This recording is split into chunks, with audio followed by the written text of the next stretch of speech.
So, guten Morgen. Die Vortrage wird auf Englisch sein, aber alle Fragen können auch auf Deutsch sein. Kein Problem. So, good morning to all of you. I'd like to present in English because that feels more comfortable to me. This being said, please feel free also later on to ask whatever you'd like to ask about this thrilling topic in English or in German. Right, I'm actually going to discuss a topic which I have been involved with, let's say, for something like 10 years now. And when I started studying it, it sort of became clear to me that there wasn't yet any monograph on it, that there weren't many really profound studies on it. So it was really just thrilling for me to start research, and it keeps on sort of captivating my attention for a while already. So I just want to show you how rich this field of research is, and perhaps also give you some hints and suggestions about how to deal with this sensible topic in the classroom.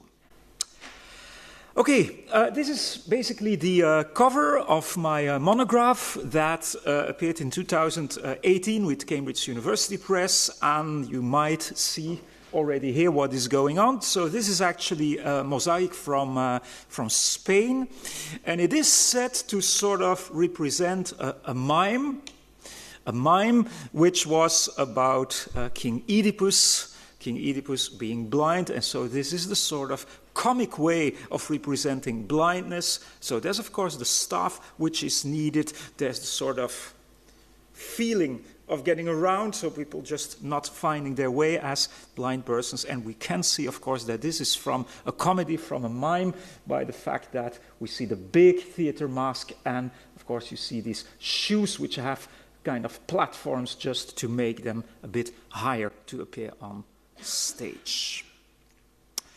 Okay, what has been done already in this field? Well, it sort of started in the mid of the 90s with a book I still find fascinating to read. So this is by Robert Garland, and it's called The Eye of the Beholder, Deformity and Disability in the Greco-Roman World. The title says it all. It basically says that what makes you disabled, that is basically the eye of the other. Other people will judge you. They will impose their criteria on you, and they will say, well, something is wrong here, there's something as a deformity or a disability. Now, in 2003, this book came out, The Staff of Oedipus. It's the first monograph on disability in ancient Greece. When I was reading this, I thought, well, this is actually what I'd like to do for the Roman Empire, which came out some 15 years later. This is the monograph I already mentioned, Disabilities and the Disabled in the Roman World. Meanwhile, this is end of the 90s, there was this book, which is excellent too. It's basically about a profoundly Greek tradition on, well, as he calls it, crooked kings. So kings with a sort of disability, often because of a dynasty being punished for a sort of misdeed being done generations ago by another king. It's a profoundly Greek motive, and there's a whole book especially on this. Now, the more I continued with this research, the more I sort of discovered that you basically need to work together with a whole team. Because I am the kind of scholar who really wants to approach the ancient world as much more as only Greeks and Romans. This means that, this was part of a project I did, that in 2017 this collective volume came out, Disability in Antiquity. It contains chapters about Akkadian, Sumerian disabilities, up to disabilities in early Islam. So it really covers antiquity from, let's say, 3000, 3500 BCE up to the 7th century CE. This is 35 chapters, 35 contributors, so everyone just focusing on one specific field. And you may know about this series too. So this is the Bloomsbury series, saying a cultural history of There's a cultural history of laughter. There's a cultural a history of dress, and so on and so on. Well, there's also one on disabilities. All these cultural histories always have 6 volumes and always the same chapters. So this cultural history of disability has a volume on antiquity, one on the Middle Ages, one on the modern world, and so on, and 10 times the same chapters, which means that if you want to read about blindness, for instance, you can start with chapter 2 here, blindness, and then compare with the other time periods. So it's a fascinating project, and I was lucky to be the editor also of the first volume, so the volume on cultural history of disabilities in antiquity. So I hope that by now you all have the handout. Do you? Okay, thank you. So I just want to start with the perennial problem of the definition, because one of the main problems I'm facing as a historian of mentalities, a social-cultural historian, is of course the greatest sin of a historian, namely anachronism. And I think we should be pretty much aware of this. I could basically teach a whole seminar, and you could do so with your students for 1 or 2 hours, just about the definition of disability. This is pretty difficult. Just look at some criteria that I mentioned here. Is disability supposed to be something irreversible? Yes and no. I'd say that it depends on medical progress. Just think about the problem of cochlear implants nowadays with children who are born like deaf. But before that, when we say, well, deafness is something irreversible, so we would count it as disability. What about innate? Yes and no. Because, of course, at a certain point in your life, you can have either a stroke or an accident, which makes you disabled for the rest of your life. What about employment? Does disability mean that you cannot function anymore in the laboring process? This is pretty much a modern criterion from the 19th century nation states. Before this, when there was no compensation for you not being able to work, there was much more the sort of community concept. So you basically did what you could do, despite impairments or disabilities. So the discussion is endless. And what I basically decided is just to go for a practical criterion, which is basically also the criteria that which are basically also the criteria that are used by anthropologists.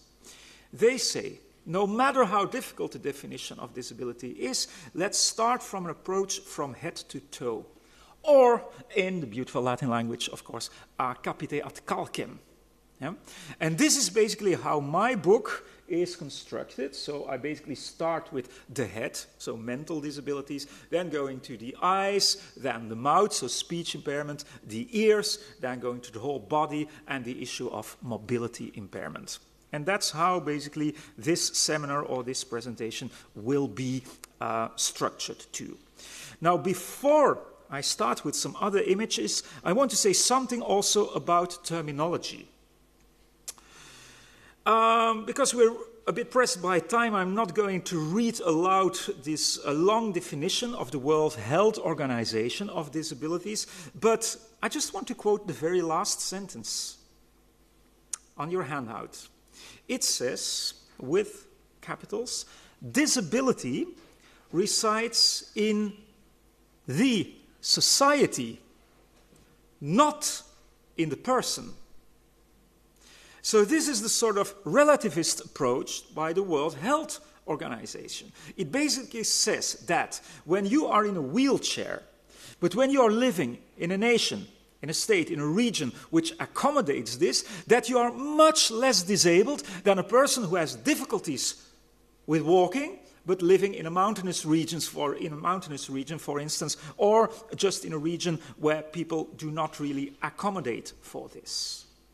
Now, with this criterion, you can quote or you can say things like 1 billion of individuals all over the world, that is more than 14% of the world population, cope with, is challenged by disabilities.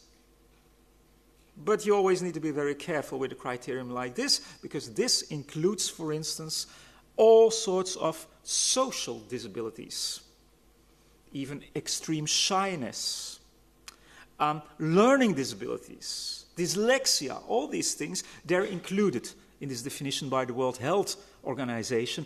But that, surely social disabilities, that criterion is very difficult to apply to the ancient world. What if I would ask you, just give me some words, ancient Greek or Latin words that mean disability? This is challenging, it's not easy. Of course, for Latin you could start with things like infirmus, debilis, imbecilis, morbosus, vitiosus, and so on and so on. For Greek, one could think about things like aphues, asthenes. But you hear me coming already, all these words also mean sick, not well, feeble, infirm. So there's a certain vagueness in the vocabulary. There's perhaps one word that comes close to it, but that is a bit like an improper word to use, so I apologize for it. But perhaps teras in Greek or monstrum in Latin would come close to it. Why? The ancient jurists had discussions about things like polydactyly. What is polydactyly? It's a condition that is there with 1 in 10,000 individuals. It means that, for instance, you have one finger too much, in excess. And ancient thinkers would say, this isn't really a teras. This isn't really a monstrum, because you still recognize the human individual. So these are criteria they basically think about. There's another criterion which I mentioned too. So the criterion of morbus or vitium. You could say, well, here it is. Morbus is when you have a cold or a fever. Vitium would be if you're blind. Well, actually, and this is the intriguing thing, it's the other way around in juridical Latin. You know why? Because morbus means any thing, any criterion that makes that a slave cannot function. And vitium is just a less important thing with this very same slave. Let me give you an example. What if you buy a female slave, a young female slave, and you want her to be the mother of many slave children? What if it turns out that she is sterile? Is this morbus or vitium? Well, if you want to get compensated for you having bought this slave, you would say, this is morbus. I bought her for this, and it doesn't function. What if you buy a slave to be a farmer? And it turns out that he's a stutterer. He can't speak. He can't properly speak. No compensation, because you bought him to be a farmer. This is just a vitium. But what if you bought him to be a herald? Then, of course, his stuttering might be a morbus. So this is a different use of the term morbus and vitium. It's in a certain context, but it's only the context of functionality of slaves and the possibility of getting compensated for your buying a slave. Which brings me to a sort of paradox, which I stole from my dear friend Robert Garland. Garland will say the following: if we would go back to the ancient world with a time machine, with our criteria of the World Health Organization, we would discover thousands and thousands of different disabilities. But people in the past would not think about it as a disability. If you would bring a Roman from the 1st century CE to our times, he or she would be utterly amazed that we discern so many categories of disabilities, like shyness, like difficulties in reading, and so on and so on. They would say, what is this? we would never recognize this as being infirmus or having a sort of morbus. So it's really two different worlds. And the only solution, and this is also on the handout, the only solution you have as a sociocultural historian is basically discerning between the ethic and the emic. And this happens for many studies. Let me give you just one other example. It comes very close. What if you would like to study homosexuality in the ancient world? Of course, this existed. There's always been men who sexually fancied other men, and same for women. That is the ethic thing for anthropologists. Emic means that people would think about it as different categories. There's no concept of homosexuality. So the way of approaching it is very different. Well, the same counts for what I'm doing here now. Of course, there's always been people having difficulties with talking. There's always been people who could not see. So that is there. But it depends on it whether this was really viewed as a different concept, whether this was conceptualized, whether this was categorized. See what I mean? So it is there because we all have bodies, so there is some similarity, but on the other hand, in conceptualization, there can be a huge difference. This is why in English, there's the distinction between an impairment. I would say, okay, having difficulties with walking, this can happen nowadays, this can happen 2,000 years ago, this is an impairment. Whether a society makes this into a disability depends on the society. So again, two men having sex, okay, that's there everywhere, but whether a society would view this as a sort of different category, homosexuality, that's the question. Person moving around with difficulty, impairment, is this always viewed as a disability? That is the big question. Now, of course, I wanted to start from head to toe, but before doing this, I need to tell you something about this, because this is a very strong myth about the ancient world, which persists up to nowadays. I know that this is 15th century evidence, that this is from the Ospedale degli Innocenti in Florence, but it is, of course, about exposure. When I do talks like this, some people would ask me, what is this? How can you ever write about disabled people in the past? Because, in all likelihood, they just did not survive. How comes that we think about it? Well, this is just on your handout, and you can read it for yourself after my talk here. This all goes down to one particularly strong anecdote, which we all know about, by Plutarch. Plutarch, who lived and worked in the 1st century CE, who is writing the life of Lycurgus of Sparta, who presumably lived in the 7th century BCE.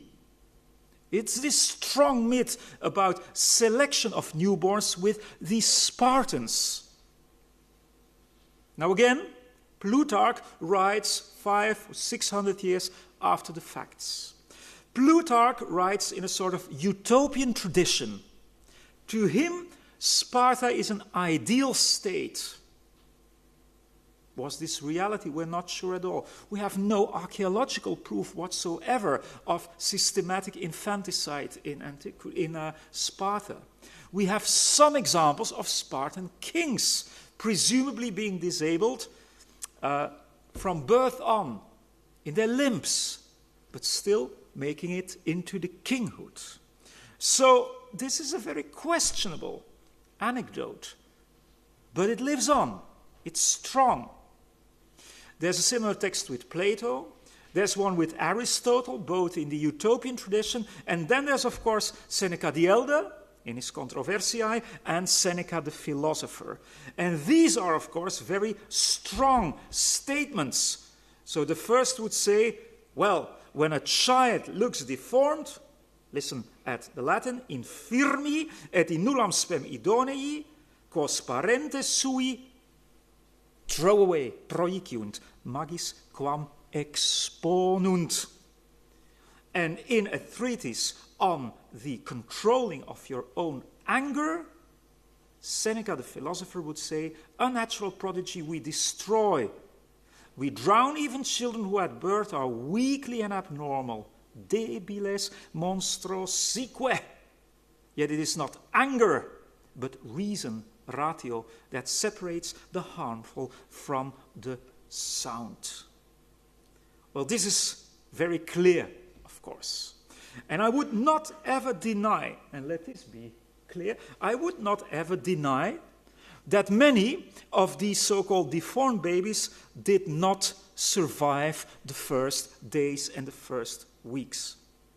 This being said, you should be well aware that many disabilities do not turn up instantaneously after birth.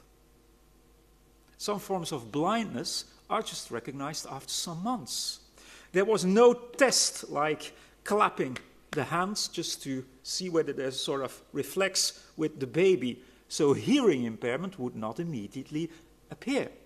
Now, anthropologists will tell you that getting rid of the baby or the child after a while, that this is extremely rare.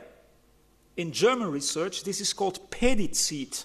And it's said that pedicide is very, very rare, while indeed infanticide is something you find with many peoples. So I would say, let's not be naive. When parents saw that there was a serious problem, there is a good chance that they just put the baby away and then the baby dies after a few hours. But at the same time, there's a good possibility that at least some of these children survived. This comes up time and again. This is a kind of recent article by Deborah Reed, and she has this, ancient Greeks didn't kill weak babies. New study argues it was not that new what she was saying, but it's a good study. You'll find it everywhere on the internet. And why is this? This is, of course, because of the use or the abuse that has been made of the texts we just read in the 30s in Nazi Germany. Adolf Hitler, who was a true admirer of what he called ideal classical Greek art, will, of course, focus on these perfect classical bodies. And there is this propaganda saying, well, if you just let these people, this is about geistliche Behinderte, if you would let these people just procreate, this would be the end of Germany and this would be the end of the whole world. Now, interesting, the texts we were seeing and reading together, they have been abused in the 30s because of this. And in the 50s, they have been studied again, making the case that this was not really what the ancient people could have meant, because there was, of course, no eugenetics in antiquity. There wasn't even the concept of race, which is very much a biological thing from the 19th century. So I would say that the texts I just quoted are perhaps more important for the afterlife and the reception history than for antiquity itself, but it says a lot, of course, about how people have been using or abusing antiquity, let that be clear. Okay, let's just go from head to toe now, capite ad calcem, as it is said, and my book is constructed like this. For each single disability, I start with a sort of emblematic icon, a sort of individual who was known for this. And so for the mental disabilities, I start with the famous case of the madness of the emperor, the madness of Emperor Caligula.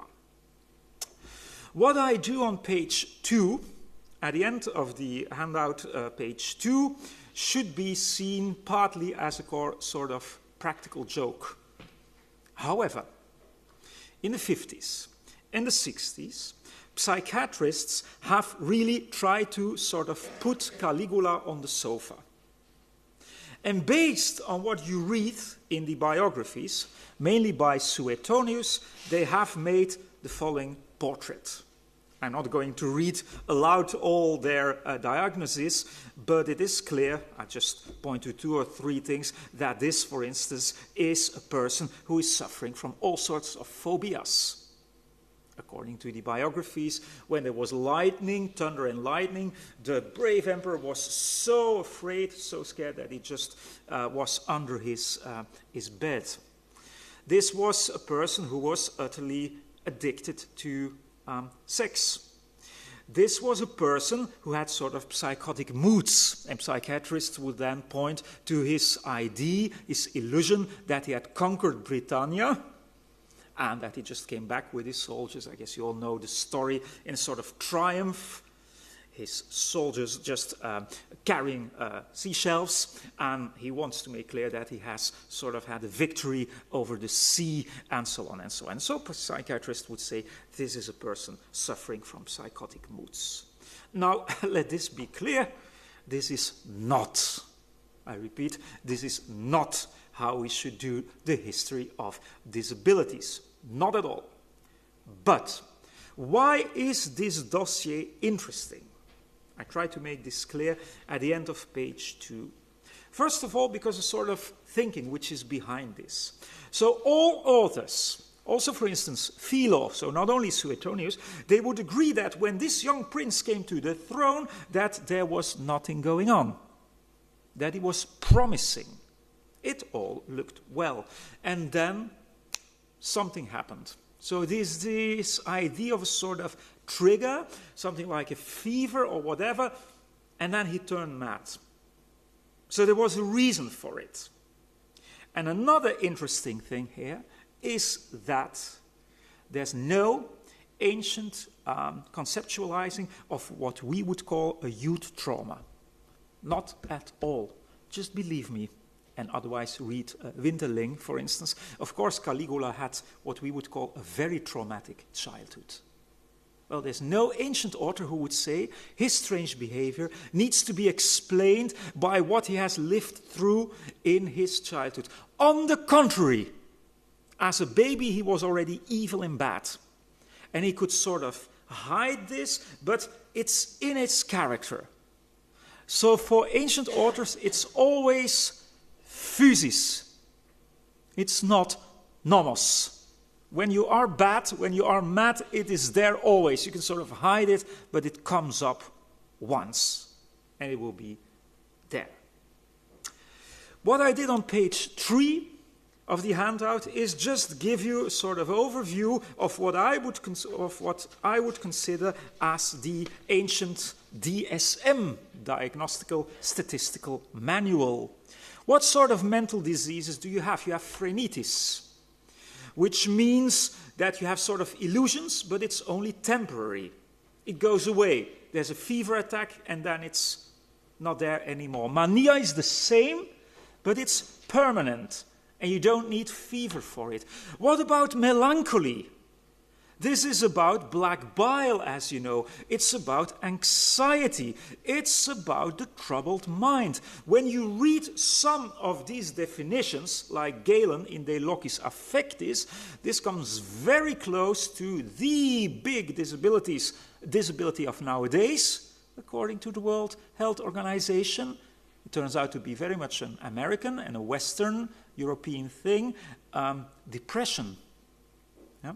But some of the descriptions of melancholy with Galen, in a totally different context, come sort of close. And other things are sort of symptoms you'd read with authors like Garcia Marquez. So the man made out of clay.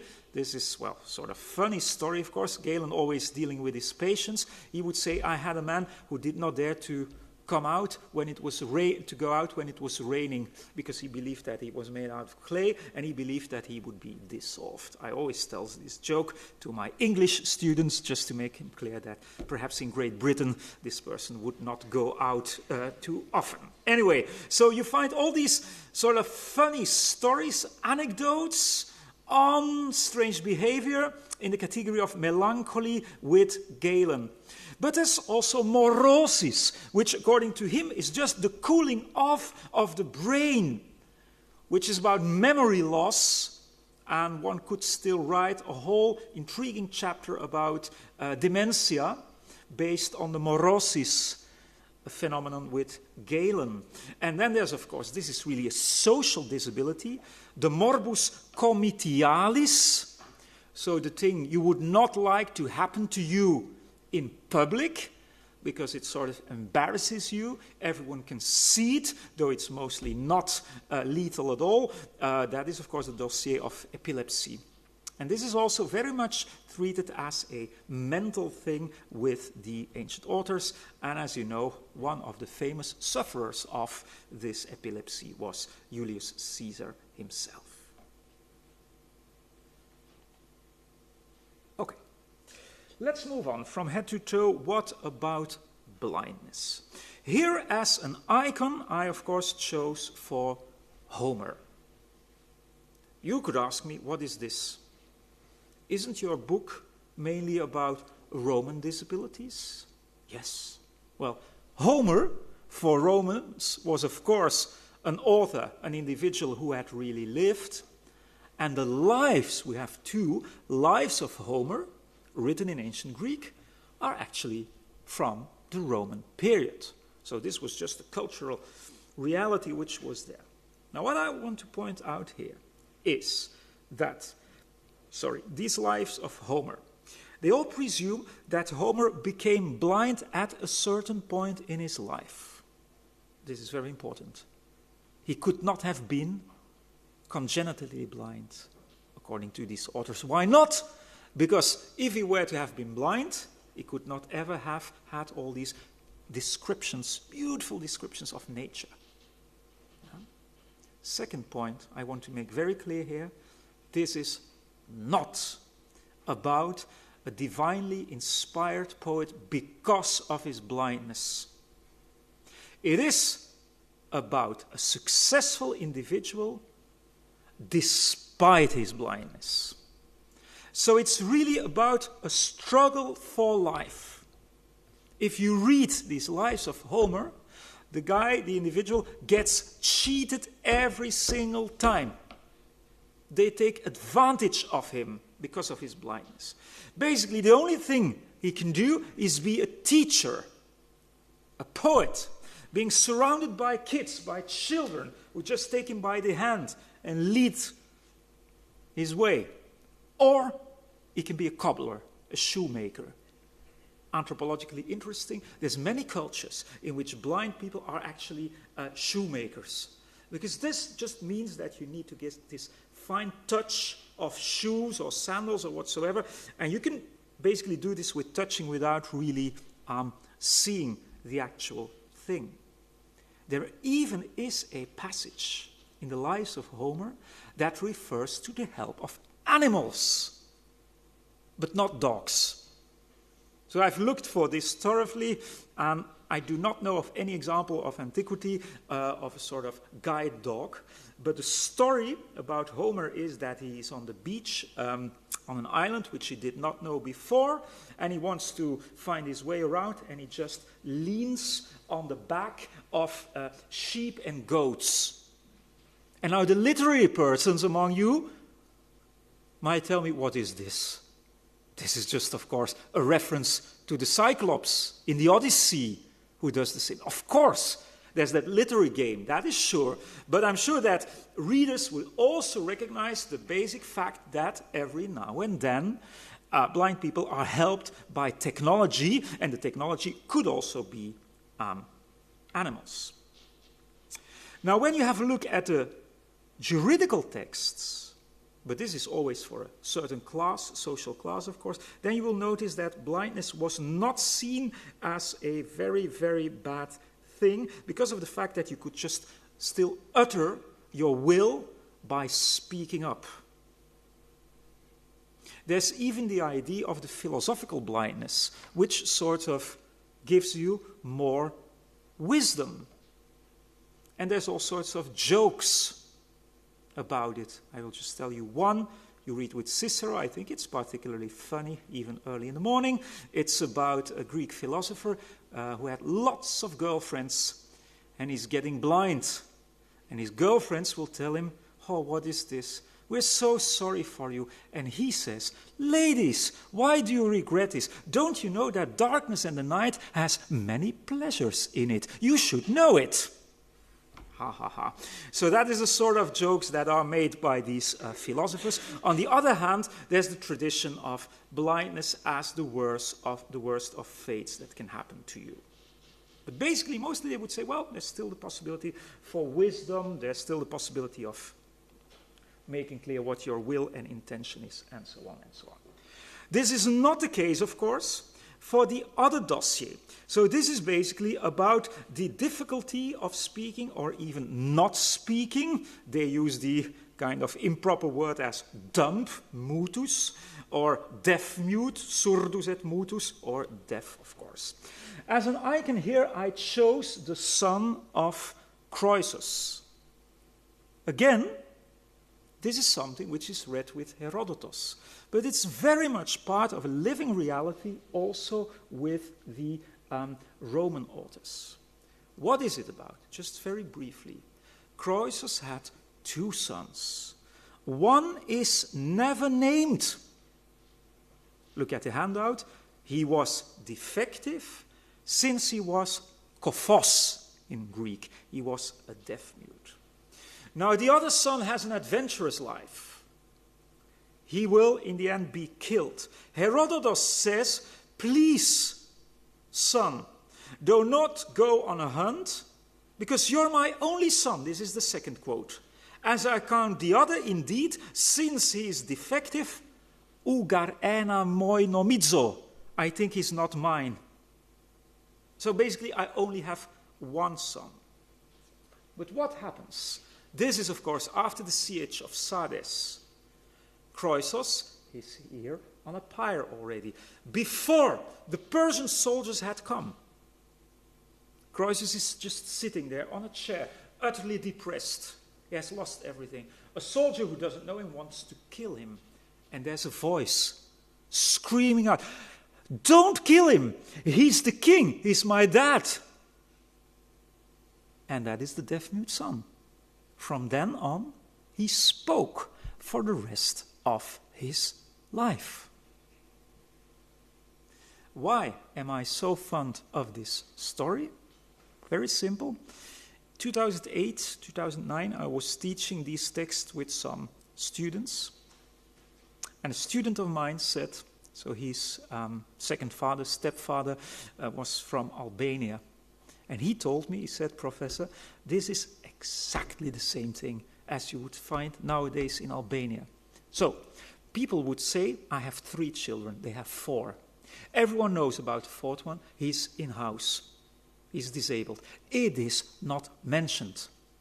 At the same time, they take care of the boy or the girl. So it's not that they neglect him or her, but it's just a thing that is not mentioned. Even the name is often not mentioned. Well, it's exactly this, because in the 3rd passage I just quoted for you, you can see that Croesus had gone through a lot of trouble in order to get healing for this boy. Again, I cannot give you his name, because his name is never mentioned in the sources.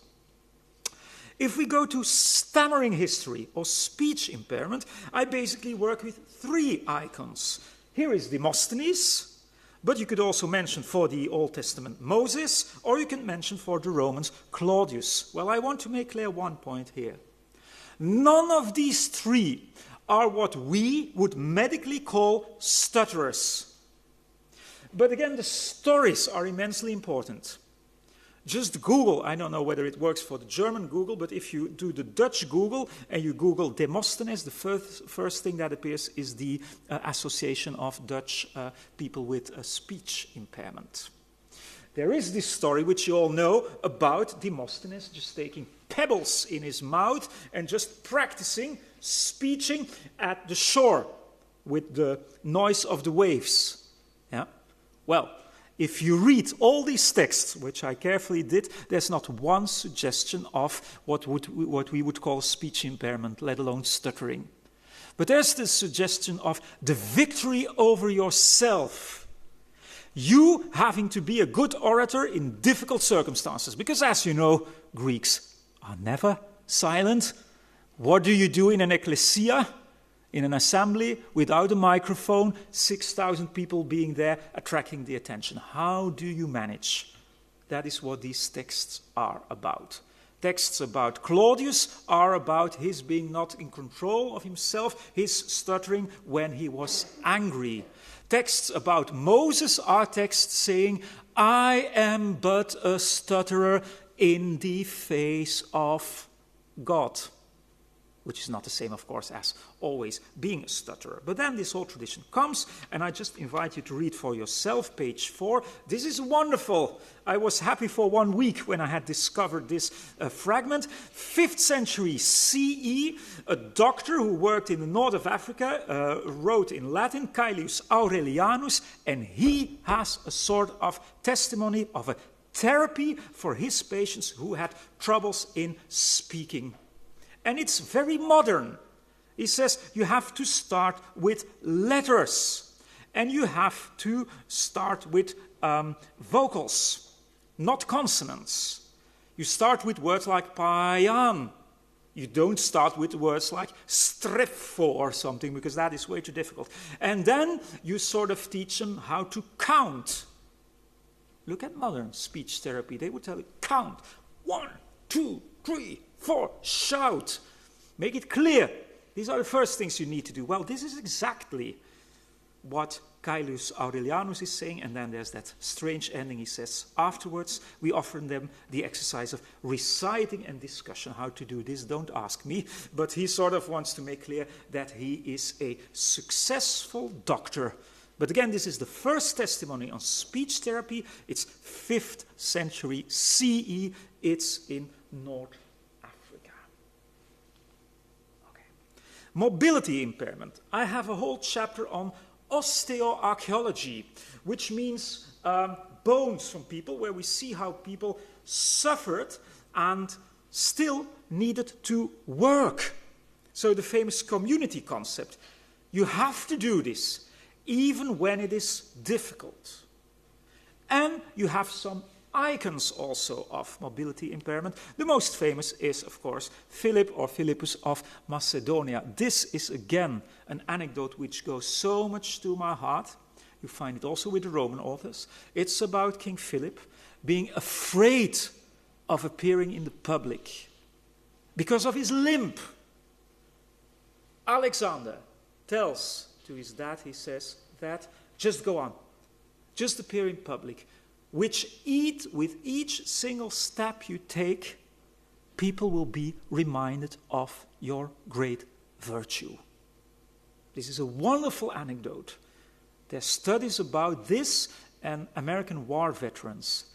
If you see sort of procession of war veterans, it's very ambiguous. It's the same thing. You admire these people, but it's not a thing you like to see. Yeah? This ambiguity is there already in this anecdote. Okay. I'll skip this. This would be for a Greek presentation, but this is a famous speech about a person who presumably or probably sort of faked a mobility impairment, the speech by Lysias. Okay. I did not want to have images like this on the cover of my book, because it would sort of run against the whole tone of the book. But it is there. And there's a brilliant study with de Gruyter, which came out 2 years ago, on these sort of deformed bodies in ancient art. I think that it's a good point to say that there is also a sort of celebration of otherness in these images. That there is the idea of surprise, that there's the idea also of humor. People have these artifacts at home. And you just make clear, this is not us. These are the others. And it's sort of funny, but it also recognizes that it is there. I think this is the ancient way of approaching it. So that is much more interesting than just doing it as a medical doctor. So these studies also exist, and people will say, this is about so-called dwarfs, of course, and then you see that some parts of their body are not in proportion. This could be about anorexia, this could be about deformities of the bones, the chest, but I don't think that this is the most interesting thing. The most interesting thing is, why was this there? Could also have to do something with the evil eye, casting off the evil eye, which brings me to things like this. That I chose as a cover for one of my books. Beautiful, of course. Kai Su. He looks at us. Look at the hunchback. But he's saying, you too. This can happen to you too. This is a mosaic. So don't laugh at me. You also have your disabilities, but you just don't see it. Or this one, Disability in Antiquity, also a mosaic from Asia Minor. Again, Kai Su, the idea of the evil eye also. Look at this deformed individual, the evil eye being attacked by a scorpion, by a bird, by a dagger, all these animals, by a dog also. So the idea of the evil eye is strongly present here. Last minutes. How to go on with this fascinating research. There's a book which I reviewed. I gave it a review of 5 pages. I found it really intriguing and excellent. L'intégrité du corps en question. This is interesting, of course. This author will basically tell us, so Caroline Husquin, she will tell us, don't use disability for antiquity, because there's nothing that really fits this category. I would agree with her, but there's a certain consequence, of course. She would say we should study integritas, integrité of the body, but then it's endless. Her book is also about being a woman. Because according to some Aristotelian categories, a woman is just an imperfect man. So is this also a disability? It's also about tattoos. It's about marks, stigmata on your body. It's about being a pathicus, a passive homosexual. True, that all affects the integrity of your body. But that would be a different study, and it's sort of endless thing. Nevertheless, it's an interesting book, and she chose the same cover, the Kai Su. This is intriguing too. So Megan Henning and Candida Moss, they will very much focus on early Christianity. Eschatology. What if you say that we will all rise with perfect bodies? What does it say about disabilities? Perhaps they do not make up the person you really are. So we will all be 30, 33 when we rise with perfect bodies. And the blind beggar you've always seen at the corner of your street, he won't be blind anymore. And the lame person will be able to walk. But what does it mean? Does it mean that these disabilities are not essential to who you are in the eyes of God? But what with a religion where martyrized bodies are worshipped? So the other way around, Henning and Moss would also say, think about the fact that in Christianity, it's St. Thomas touching the mutilated body of Christ. So disabilities, wounds, mutilation means something different. So there might be a whole different context there. I do not so much agree with the main thesis of Megan Henning. She would say that in the Apocalypse, deformed people are in hell, and that this is also part of the reason why disabled people were frowned upon later on. I think that Ingomar Weiler has made a better point, saying that this is more about anti-physiognomics. That's all discussion, but nevertheless, it's an interesting book, surely. This is much more about activism. So it's about disability studies and the classical body, the forgotten other. It would make the point that antiquity is partly to blame, really, for the fact that disabled bodies are often frowned upon nowadays. But it makes interesting cases, absolutely, for rights of the disabled people nowadays. These are my 2 last slides. What is coming up in research? This is a thing you can find on the internet, the Votives Project. It's a truly truly fascinating project which sort of focuses on sanctuaries and votives. What did people bring to sanctuaries? Depictions of an ear, of a mouth, or a womb. So what sort of healing did you want to have? How accessible were these sanctuaries or not? Or questions like this. There was, of course, no industry, no technology to help the disabled, but there were prostheses. But they sort of realized that when you sort of use this gem, it might amplify images, and it might help you to read certain things in periods where there were no glasses. Glasses is only 13th, 14th century development, but they sort of knew that some things could help.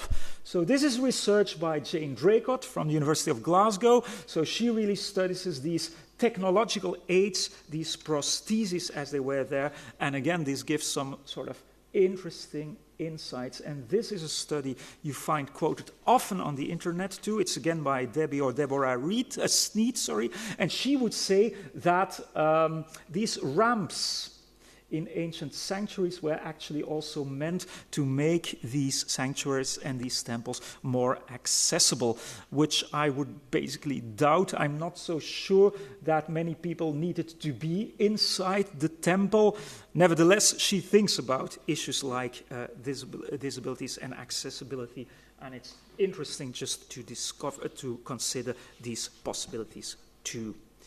So, at the very end of my talk, I just wanted to point out to page 4, the very last mention of the website. So, I, together with student, PhD, now a PhD, already not a PhD student anymore of mine, we run this Disability History and the Ancient World website, where there is a running bibliography which has more than 1,000 titles now, and where I basically announce everything that is going on in this fascinating field of research. That was what I wanted to tell you early in the morning. Thank you for listening, and I guess there's some time for, can I just point to questions? Yeah, okay. Thank you.